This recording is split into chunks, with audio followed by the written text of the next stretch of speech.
We all have these expectations for the way that we want our life to turn out. We kind of have it all planned out in our mind.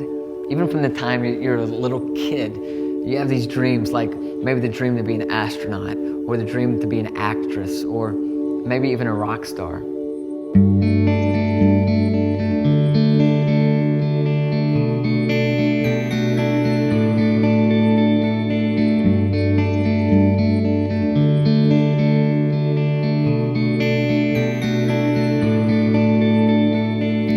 Eventually you would exchange that childhood dream for the American dream. Do you remember going after that? You were going to get into the school of your dreams. You were going to marry the guy or the girl of your dreams. You knew what job you were going to have and how many kids you would have and what your house was going to look like, how much money you would make.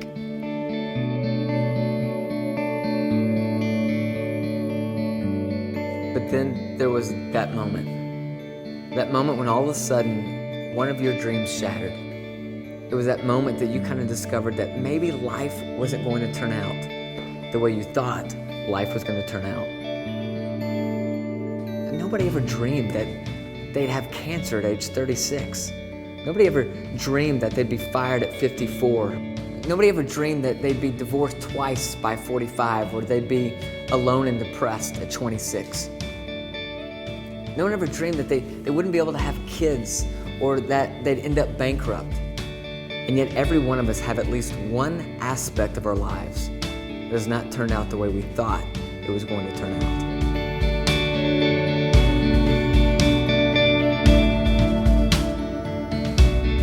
And if you believe in God, it might even complicate things a little bit more when you're in the midst of one of these crises. How do you reconcile these two seemingly unmixable components? On one side, you have this God who is all loving and all powerful.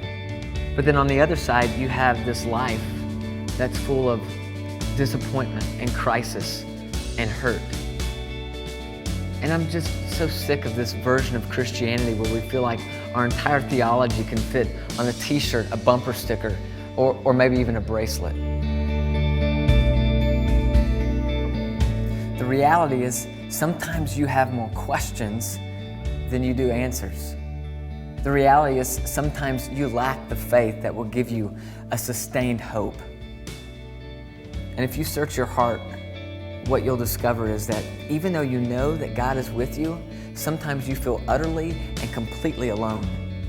But even though you believe, you also doubt.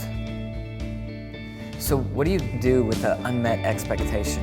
What do you do with a shattered dream? What do you do when life just isn't turning out the way you thought life was going to turn out? What do you do when you have to turn